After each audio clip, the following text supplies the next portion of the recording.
तारीख थी 7 दिसंबर 1941 की, जब दुनिया दूसरे विश्व युद्ध में जल रही थी, लेकिन अमेरिका अभी तक वर्ल्ड वार 2 में शामिल नहीं हुआ था। दिसंबर 1941 को सुबह 7:48 पर जापान अपने लड़ाकू जहाज के जरिए अमेरिका के पर्ल हार्बर यानी नौसैनिक अड्डे पर ताबड़तोड़ कई हमले करता है। अमेरिकी नौसैनिक ठिकाने पर करीब 1 घंटा 15 मिनट तक बमों की बारिश होती है। जापान इस हमले के जरिए अमेरिका को सबक सिखाना चाहता है। दूसरे विश्व युद्ध के दौरान अमेरिका की ज़मीन पर यह पहला हमला था। हमले में पर्ल हार्बर पर तैनात लगभग 2500 अमेरिकी सैनिक मारे जाते हैं। साथ ही 8 जंगी जहाज़, 112 शिप और 164 लड़ाकू विमान भी नष्ट कर दिए जाते हैं। जापान के इस हमले से अमेरिका हिल जाता है और फिर अमेरिका भी वर्ल्ड वार 2 में शामिल होकर किसी भी सूरत जापान से बदला लेने की ठान लेता है।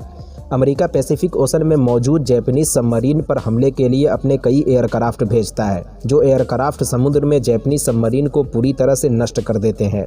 हमले से वापसी में उन्हीं एयरक्राफ्ट में से एक, जिसमें 3 लोग सवार थे, रास्ता भटक जाता है। धीरे धीरे उनके एयरक्राफ्ट का फ्यूल भी खत्म हो जाता है और आखिर उन्हें मजबूरन समुद्र में ही लैंड करना पड़ता है। और फिर बिना दाना और पानी के पूरे 34 दिनों तक इन तीनों के साथ समुद्र में जो होता है वो कहानी में सुनकर आपकी भी रूह कांप जाएगी। तो आखिर 34 दिनों तक समुद्र में उनके साथ होता क्या है और ख़ुद को ज़िंदा रखने के लिए उन्हें क्या क्या करना पड़ता है, आइए जानते हैं पूरी कहानी आज की इस वीडियो में। मगर इससे पहले अगर अभी तक आपने अपने चैनल रियल कहानी को सब्सक्राइब नहीं किया तो अभी कर लें, ताकि आगे भी ऐसे ही इंटरेस्टिंग और नॉलेजेबल वीडियोज़ की नोटिफिकेशन आप तक पहुँचती रहे। तो चलिए वीडियो की शुरुआत करते हैं।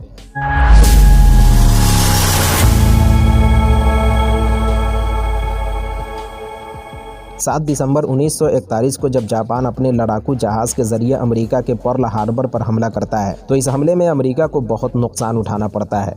करीब 2500 अमेरिकी सैनिक इस अचानक हुए हमले में मारे जाते हैं और अब किसी भी सूरत अमेरिका जापान से बदला लेने की ठान लेता है। अमेरिका अपने कई एयरक्राफ्ट जैपनीज़ पनडुब्बी पर बम गिराने के लिए भेजता है और ये एयरक्राफ्ट जैपनीज़ पनडुब्बी पर हमला करके उन्हें नष्ट भी कर देता है। हमले के बाद लौटते समय उनमें का एक एयरक्राफ्ट रास्ता भटक जाता है। इस एयरक्राफ्ट में 3 लोग सवार थे, पायलट हैराल्ड, रेडियोमैन जिम और बॉम्बर टोनी। दरअसल वापसी में पायलट हैराल्ड को नींद आ जाती है और जब तक उनकी आंख खुलती है वो अपने रास्ते से बहुत दूर निकल जाते हैं। अब पायलट हैराल्ड की नज़र फ्यूल टैंक पर जाती है। वो देखते हैं कि फ्यूल सिर्फ 5% बचा हुआ है। वो रेडियोमैन जिम से कहते हैं कि जल्दी तुम यूएस नेवी से संपर्क करो, हमें मदद की ज़रूरत है। जिम लगातार संपर्क करने की कोशिश करता है मगर कामयाबी नहीं मिलती। हैराल्ड पूछता है कि क्या हुआ। तब रेडियोमैन जिम कहता है कि बॉम्ब गिराते समय हमारा एंटीना ख़राब हो गया था और इसीलिए मैं यूएस नेवी से संपर्क नहीं कर पा रहा। अब पायलट हैराल्ड को कुछ भी समझ में नहीं आता है कि करे तो क्या करे। उनके सामने विमान को समुद्र में लैंड कराने के अलावा कोई दूसरा ऑप्शन भी नहीं था, क्योंकि न तो उन्हें रास्ते का पता था और न ही प्लेन में फ्यूल बचा था। और आखिर एयरक्राफ्ट समुद्र में लैंड कर जाता है। समुद्र में लैंड करते ही पायलट हैराल्ड अपनी सीट बेल्ट खोलता है और विमान से लाइफ बोट निकाल कर उस पर चढ़ जाता है। लेकिन टोनी और जिम अभी भी विमान के अंदर ही फंसे थे। ये दोनों भी अपनी अपनी सीट बेल्ट खोलने की कोशिश करते हैं मगर इनकी सीट बेल्ट से कोई चीज़ फंस जाती है। अब विमान भी धीरे धीरे समुद्र में डूबने लगता है। जैसे जैसे विमान समुद्र की गहराइयों में जाने लगता है इनकी धड़कनें तेज हो जाती हैं। अब ये आखिरी बार सीट बेल्ट खोलने के लिए अपनी पूरी ताकत लगा देते हैं और इस बार ये सीट बेल्ट खोलने में कामयाब हो भी जाते हैं और फिर ये क्राफ्ट से बाहर निकलकर ऊपर की तरफ बढ़ते हैं और आखिर ये दोनों भी लाइफ बोट पर सवार हो जाते हैं। एक छोटे से लाइफ बोट पर समुद्री सफर का इनका पहला दिन था। दिन तो किसी तरह कट जाता है मगर रात बहुत भयानक होने वाली थी, क्योंकि अथाह समुद्र, चारों तरफ पानी ही पानी, एक छोटे से लाइफ बोट पर रात की भयानक तारीकी और आखिर जैसे तैसे इनकी रात भी कट जाती है। अगला दिन होता है और टोनी कहता है कि हमें बचाने के लिए रेस्क्यू टीम ज़रूर आएगी, लेकिन उन्हें इस बात का बिल्कुल भी अंदाज़ा नहीं था कि जिस समुद्र में इन तीनों ने लैंड किया था वो पैसिफिक ओशन था, जिसकी लंबाई और गहराई का सही अंदाज़ा आज तक किसी को मालूम ही नहीं। टोनी कहता है कि रेस्क्यू टीम हमें ज़रूर बचा लेगी, लेकिन हैराल्ड को उसकी बातों पर ज़्यादा यकीन नहीं होता। लेकिन टोनी की बात सच होती है और रेस्क्यू टीम का एक एयरक्राफ्ट उन्हें दिखाई देता है। अब तीनों के खुशी का ठिकाना नहीं होता। हैराल्ड टोनी से कहता है कि फ़ौरन पैराशूट खोलो ताकि रेस्क्यू टीम हमें देख सके, लेकिन टोनी कहता है कि पैराशूट हमारे पास तो है ही नहीं, प्लेन के साथ हमारा पैराशूट भी समुद्र में डूब चुका है। जिसके बाद ये तीनों अपनी शर्ट खोलकर हवा में लहराने लगता है। लेकिन उनका ये तरीका भी कुछ काम नहीं करता, क्योंकि इनका लाइफ बोट साइज में बहुत छोटा था और इसीलिए रेस्क्यू टीम इन्हें देख नहीं पाते। कुछ देर बाद इन्हें बचाने आया विमान वापस लौट जाता है। ये देख तीनों काफ़ी निराश हो जाते हैं। हेराल्ड कहता है अगर हमारे पास पैराशूट होता तो ये हमें ज़रूर देख लेते। क्योंकि उन्होंने हमें नहीं देखा इसीलिए ये अब लौट कर दोबारा वापस नहीं आएंगे, क्योंकि इनकी नज़रों में हम तीनों मारे जा चुके हैं और अब इस समुद्र में ज़िंदा रहने के लिए हमें खुद ही कोशिश करनी पड़ेगी। अब इतने बड़े समुद्र में बिना दाना और पानी के खुद को ज़िंदा रखना बिल्कुल भी आसान नहीं था। चूँकि हेराल्ड एक पायलट था, उसे रास्तों के बारे में अच्छी जानकारी थी।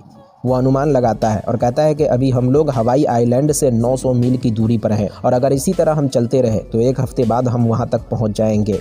तभी जिम कहता है कि वो तो ठीक है कि 1 हफ्ते बाद हम वहाँ तक पहुँच जाएंगे, लेकिन हमारे पास न खाने के लिए दाना है और न पीने के लिए पानी, और ऐसे में वहाँ तक पहुँचने से पहले हम भूख और प्यास की वजह से मर जाएंगे। हेराल्ड कहता है कि ये सब हमारी गलती की वजह से हुआ है। न हमें नींद आती, न हमारा फ्यूल ख़त्म होता और न हम इस हाल में होते। टोनी कहता है कि देखो, इस हाल में अपने आप को मत कोसो, जो होना था वो हो गया। अब हमें ये सोचना चाहिए कि हम लोग यहाँ से सही सलामत निकलेंगे कैसे। भूख और प्यास की वजह से इनकी हालत ख़राब होती जा रही थी, क्योंकि समुद्र का पानी इतना नमकीन है जिसे ये चाह कर भी नहीं पी सकते। अब रात होती है। हेराल्ड कहता है कि क्या तुम लोग पानी पियोगे? हेराल्ड के मुंह से पानी का नाम सुनकर जिम और टोनी चौंक जाता है। तभी ये दोनों देखता है कि हेराल्ड जूते में अपना ही यूरिन पास करके उसे पी रहा है। समुद्री सफ़र करने वालों के लिए ये भी ट्रेनिंग का एक हिस्सा होता है कि अगर आप समुद्र में फंस जाते हैं और आपके पास पीने के लिए पानी नहीं और आप समुद्र का पानी चाह कर भी पी नहीं सकते, ऐसी सूरत में आप अपना ही पेशाब पीकर खुद को जिंदा रख सकते हैं, क्योंकि इसके अलावा आपके पास कोई दूसरा ऑप्शन है भी नहीं। हेराल्ड को अपना ही पेशाब पीता देखकर जिम और टोनी को अजीब भी लगता है। जैसे तैसे दूसरी रात भी कट जाती है और अब तीसरे दिन की शुरुआत होती है। जिम का गला प्यास की वजह से सूखने लगता है। समुद्र के पानी को देखकर उसके मन में लालच आ जाता है और जैसे ही वो समुद्र का पानी पीने की कोशिश करता है, हेराल्ड उसे समझाता है कि अगर तुमने समुद्र का पानी पिया तो ये तुम्हें अंदर से और भी कमजोर कर देगा। और इस तरह जिम हाथ में लिया हुआ पानी समुद्र में फेंक देता है। भूख और प्यास के साथ पसीने छुड़ा देने वाली गर्मी से भी ये परेशान थे और इस गर्मी से बचने के लिए जिम समुद्र में कूद जाता है। लेकिन हेराल्ड उसे समझाता है कि इस तरह समुद्र में कूदना तुम्हारे लिए ठीक नहीं है, क्योंकि इस समुद्र में बड़े बड़े शार्क पाए जाते हैं जो कभी भी तुम्हें अपना निवाला बना सकते हैं। जिसके बाद जिम समुद्र से बाहर निकल जाता है। समुद्र में पहुंचने के बाद ये उनकी चौथी रात थी। रात होते ही आसमान में काले बादल छाने लगते हैं। आसमान जोर जोर से गरजने लगता है। ये देखकर इनके चेहरे पर कुछ खुशी देखने को मिलती है, क्योंकि इन्हें पूरी उम्मीद थी कि अगर बारिश हुई तो पीने के लिए इन्हें कुछ पानी मिल जाएगा। और आखिर बारिश होती भी है और इसी बारिश के पानी से ये तीनों अपनी प्यास भी बुझाते हैं।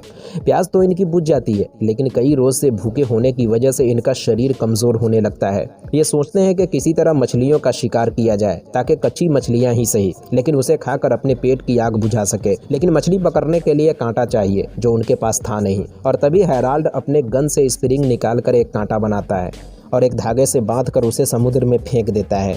एक बड़ी सी मछली उनके कांटे में फंस जाती है। हेराल्ड मछली को समुद्र से खींचने की कोशिश करता है, लेकिन वो खींच नहीं पाता और इसी खींचातानी में उसकी रस्सी भी टूट जाती है। अब ये तीनों और भी परेशान हो जाते हैं। तभी टोनी अपनी जेब से एक चाकू निकालता है और समुद्र में हाथ डालकर वो उससे मछलियाँ पकड़ने की कोशिश करने लगता है। तभी हेराल्ड उसे कहता है कि इस चाकू को फौरन अपनी जेब में डालो। अगर धोखे से भी ये हमारी बोट पर लग गया तो हम सभी के सभी यहीं डूब जाएंगे और इस तरीके से तुम मछलियां पकड़ भी नहीं सकते। लेकिन टोनी उसकी बातों पर ज़्यादा ध्यान नहीं देता और तभी उसका चाकू किसी चीज़ में जाकर फंस जाता है। हेराल्ड को लगता है कि चाकू बोट में लग चुका है, लेकिन टोनी जब अपना हाथ बाहर निकालता है तो देखता है कि उसके चाकू में एक शार्क का बच्चा फंसा हुआ है और अब वो उसी शार्क को काट कर कच्चा ही खाना शुरू कर देता है, जिससे उनके शरीर में थोड़ी बहुत ताकत भी आने लगती है। समुद्री सफ़र का यह उनका 13वां दिन था जब उन्हें खाने के नाम पर कुछ कच्ची मछलियां नसीब होती हैं। अब हेराल्ड अपनी जेब से एक पेंसिल निकालता है ताकि वो एक मैप बना सके, लेकिन मैप बनाने के लिए उनके पास पेपर नहीं था और फिर वो अपने बोट पर ही एक मैप तैयार करता है और वो बताता है कि हम आइलैंड से करीब 700 मील की दूरी पर हैं। अगर हम एक लंगर बना ले तो तेज़ हवा के सहारे हम 1 हफ्ते बाद आइलैंड तक पहुंच जाएंगे। लेकिन लंगर बनाने के लिए उनके पास कोई कपड़ा नहीं था और फिर ये अपने जैकेट को फाड़ कर एक लंगर बनाते हैं और उस लंगर के सहारे कुछ तेज़ी से आगे की तरफ बढ़ने लगते हैं। तभी खून की बू सूंघकर उनकी बोट के नीचे एक शार्क आ जाती है, जिसे देखकर ये सभी घबरा जाते हैं। लेकिन थैंक्स गॉड वो शार्क चुपचाप वहां से चली जाती है। समुद्र में आए उन्हें पूरे 20 दिन बीत चुके थे और एक बार फिर उन्हें पूरे 1 हफ्ते खाने को कुछ नहीं मिलता। जिम अपनी जेब से एक गन निकालता है। हैराल्ड और टोनी सोचता है कि पता नहीं अब ये क्या करेगा। जिम समुद्र में उड़ रहे एक पंछी को गोली मार देता है और उसे लाने के लिए वो समुद्र में कूद जाता है। जैसे ही वो पंछी को हाथ में उठाता है, एक शार्क उसके करीब आने लगती है। जिम बड़ी ही तेजी से भागकर अपनी बोट पर सवार हो जाता है। पूरे 1 हफ्ते बाद खाने के लिए उन्हें एक पंछी मिली थी। हैराल्ड कहता है, जब मैं घर जाऊंगा तो मेरी बीवी मुझे बहुत डांटेगी क्योंकि मैंने अपनी बेटी का बर्थडे मिस कर दिया है। तो वहीं टोनी कहता है कि मुझे तो मेरी गर्लफ्रेंड बहुत कोसेगी क्योंकि मैं उसे बिना बताए यहाँ तक चला आया। तो वहीं जिम कहता है कि मेरी तो कोई गर्लफ्रेंड ही नहीं, तो मुझे कौन क्या कहेगा। जिम की ये बातें सुनकर टोनी कहता है कि कोई बात नहीं, तुम घर पहुंचकर मेरी बहन को प्रपोज कर लेना क्योंकि उसे एक अच्छे इंसान की ज़रूरत है और मेरे हिसाब से तुम उसके लिए परफेक्ट हो। इस मुसीबत की घड़ी में ये तसल्ली भरी बातें ज़रूर उन्हें थोड़ी बहुत सुकून पहुंचाती हैं, लेकिन इन बातों से उनकी भूख और प्यास नहीं मिटती। वक्त बीतता है और पूरे 30 दिन बीत जाते हैं। टोनी पूछता है, तुम्हारे मैप का क्या हुआ? तुमने तो कहा था हम 1 हफ्ते में आइलैंड तक पहुंच जाएंगे। हैराल्ड कहता है कि मैंने एक अनुमान लगाया था, लेकिन शायद वो गलत निकला। पूरे 1 महीने बाद भूख और प्यास की वजह से तीनों जिंदा लाश बन चुके थे। तभी उस रात फिर बारिश होती है और उन्हें पीने के लिए पानी मिल जाता है, लेकिन यह बारिश अपने साथ एक बहुत बड़ा तूफान भी लाता है जिसमें उनकी बोट भी पलट जाती है। तीनों एक दूसरे से अलग हो जाते हैं। सबसे हैरानी की बात यह थी कि टोनी को तैरना नहीं आता था, लेकिन इस तूफान में भी वो बोट को पकड़े हुआ था और तूफान थमने के बाद ये तीनों एक बार फिर बोट पर सवार हो जाते हैं। भूख और प्यास से इनकी ऐसी हालत हो जाती है कि इनके दिमाग में अजीब अजीब सा ख्याल आने लगता है। जिम कहता है, वो देखो सामने आइलैंड सा दिख रहा है, लेकिन दोस्तों ये सिर्फ उनका वहम होता है और अब ये उनके समुद्री सफ़र का 34वां सूरज निकलता है जो इनके लिए सच में बहुत बड़ी खुशखबरी लाता है।